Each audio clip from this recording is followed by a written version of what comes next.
सर्व बेघर बांधव या ठिकाणी आनंदाने भोजन करत आहेत आणि भाजी पोळी भात असा सुंदर उत्कृष्ट स्वयंपाक या ठिकाणी बेघर बांधवांना दिला जातो आहे। रोज दररोज न चुकता या निसर्गरम्य वातावरणामध्ये बाहेर अंगणामध्ये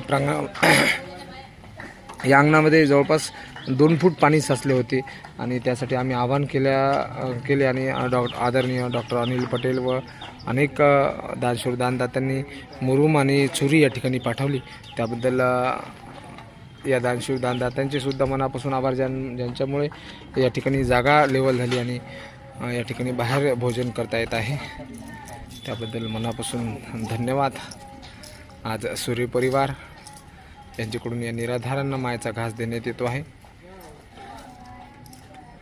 सूर्य परिवारांचे मनापासून आभार, धन्यवाद। जय हिंद, जय गाडगे बाबा।